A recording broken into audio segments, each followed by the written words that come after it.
Downward descending forehand, that's the 1. Downward descending backhand, that's the 2. Horizontal forehand, 3. Horizontal backhand, 4. Thrust, 5. Okay? Now, 12 is also pretty much standard. Okay? But the first 5 done in that order are standard among the Filipinos. If they've got 300 different Filipino systems, 6 through 12 are different among them all.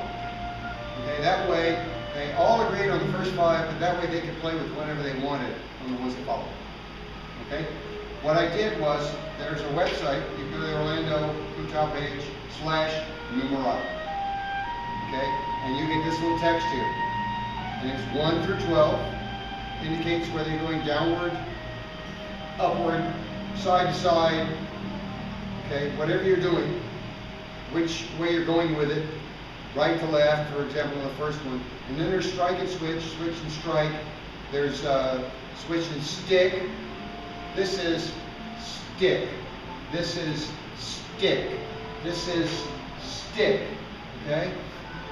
Strike, you know, here I'm doing like this. Now some Filipinos will do, this is the cut method. So you have a machete. Okay?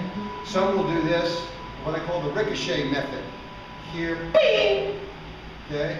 So they'll whip it back that way. They'll do number 3 line here, whip it back, 4. Do it that way. Some do where they hit and rotate around to make an X strike.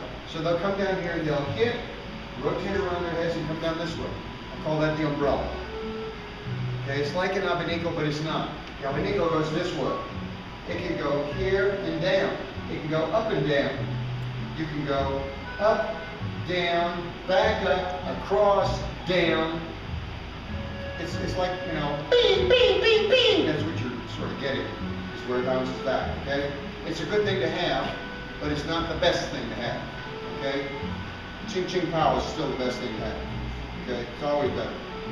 Ching ching pow. Okay. So, that was right over the heads. Anyway, you can find this piece of paper there. I'm going to see if I'm going to add to it a bottom part for the double, but I doubt it, because it's the same switch and step that occurs. Okay, or switch and strike, or strike and switch. Now, it's down here for a second. I'm going to work on the first one, first of the 12 counts. And for that one, I'm starting here in a right lead. Some Filipinos do fight like this.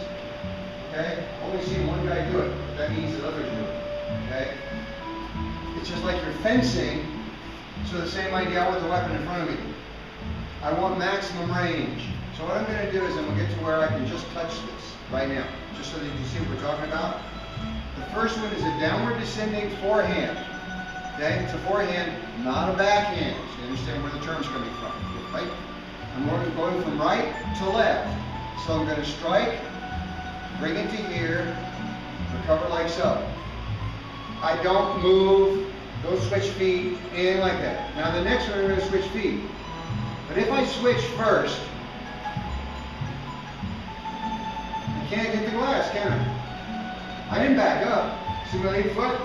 So on that color change, isn't it? See my lead foot?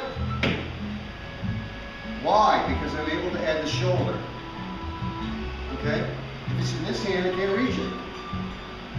I'd really have to turn to make that happen.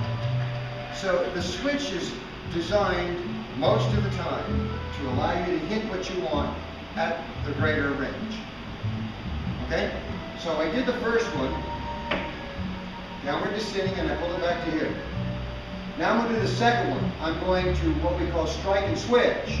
I strike because I have the range that I want, and then I switch. But I don't necessarily step forward, I just switch in place. You see my foot's still on the color transition line. Which goes first? Okay? When you do number 1, you're going to do a downward descending, recover. No switch at all. Yep. When I do number 2, I'm going to strike and switch. Strike, switch. So rear foot moves forward and then back foot moves Yep. You make whatever adjustments you have to get your feet there. But you don't do this. Strike here, okay? That would take way too long. And I have to do it gentle, just because of my neck, okay? All right, downward descending forehand. 1, I can see the tip of my baton lined up on my nose. Okay, now make sure you're not any further from the end of the baton than that. Okay, otherwise from here, you've given up range, and you've got a lever for getting rid of it, okay? So, I'm striking, and I'm just letting you know I can hit the glass, bring it through and up to here. Now this guy's going to strike. He's going to strike first because he had range. Okay? Now it's not like this, it's like a hammer. Okay? It's a downward descending hammer. Yours is sort of like this. Here, you can see the tip on your nose. Then you switch. Left foot comes forward, right foot drops back as this guy retracts. Now the reason you do that, okay, look here. Stay there. The reason I do that is if I hit, whatever I'm hitting, okay, here's what I'm going to do. I'm going to switch my feet. You tell me if I move away. Why would I care to do this? Okay, I make my hit. Now I've got to run the gauntlet again. See what I'm talking about? Because I'm further away. Where do I want to be with this thing here? I can still smack things. But you're a dumb. You want to be right here. Oh, now I can smack the pumpkin. This is range. It's the boxing thing. The boxers want to be right here. That's why the jab comes out. It's a range gauge.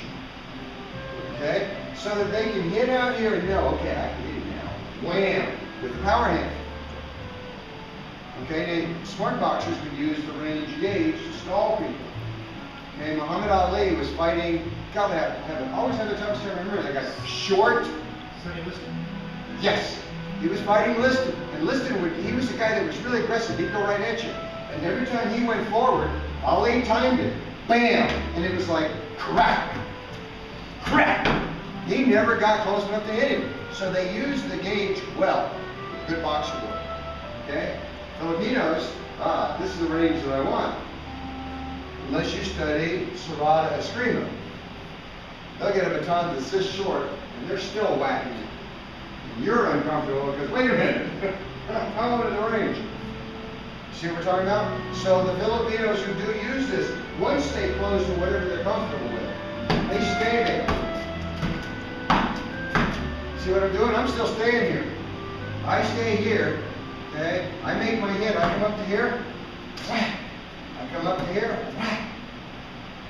That's how you switch your feet. That help? Didn't help either of them. Neither of them said so.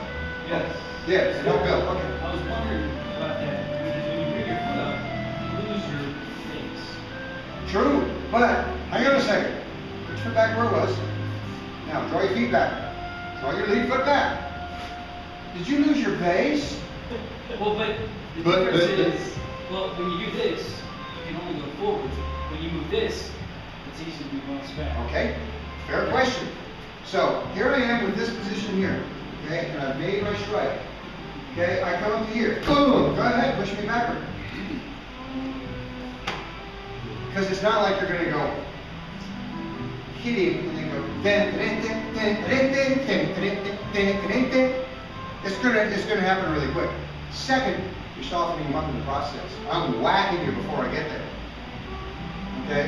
I don't, the only time, if I'm in this position and I want to use this hand, ooh, that's short. Okay? I'm right here. I've got to switch, and now it ain't short. That's how quick the switch would occur. And the blow is right there. So it's not like there's nothing between us going on. Does that help? Yes. Okay. There's a lot of little details to this. There really is.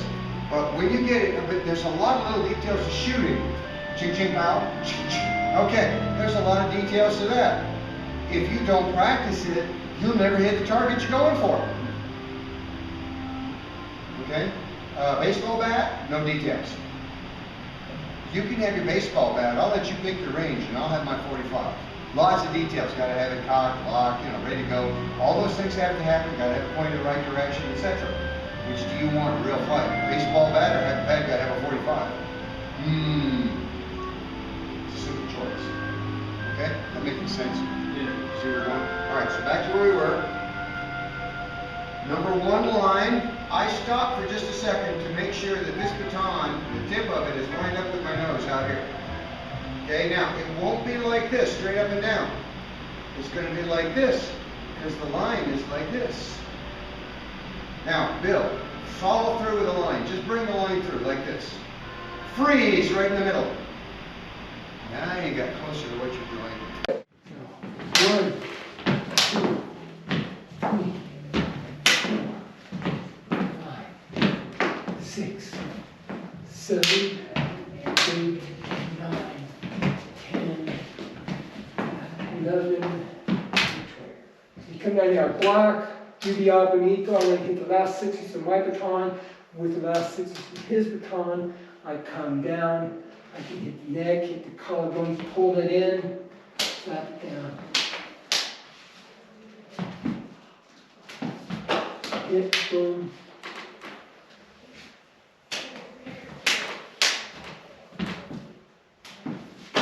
Block, hit.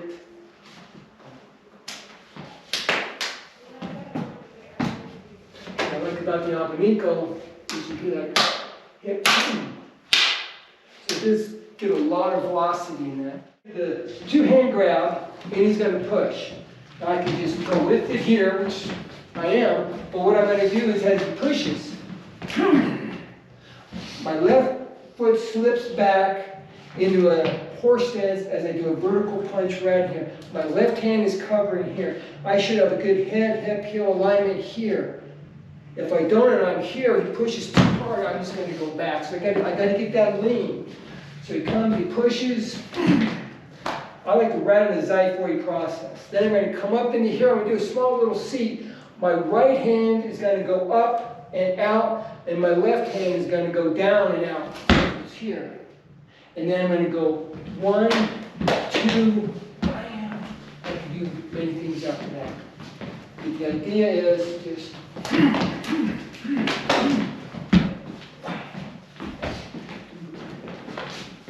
so it's an orange belt technique, so good stances. I'm going to come in, bam, into here. And then I'm going to come up, and I like to seat a little bit here, give you a little velocity to. And then I'm going to come in, I'm going to shuffle in with the right hit, groin shot. I can pop them up, I can do the deep punch. The technique ends here. If I hit him and he goes back too far, then I just follow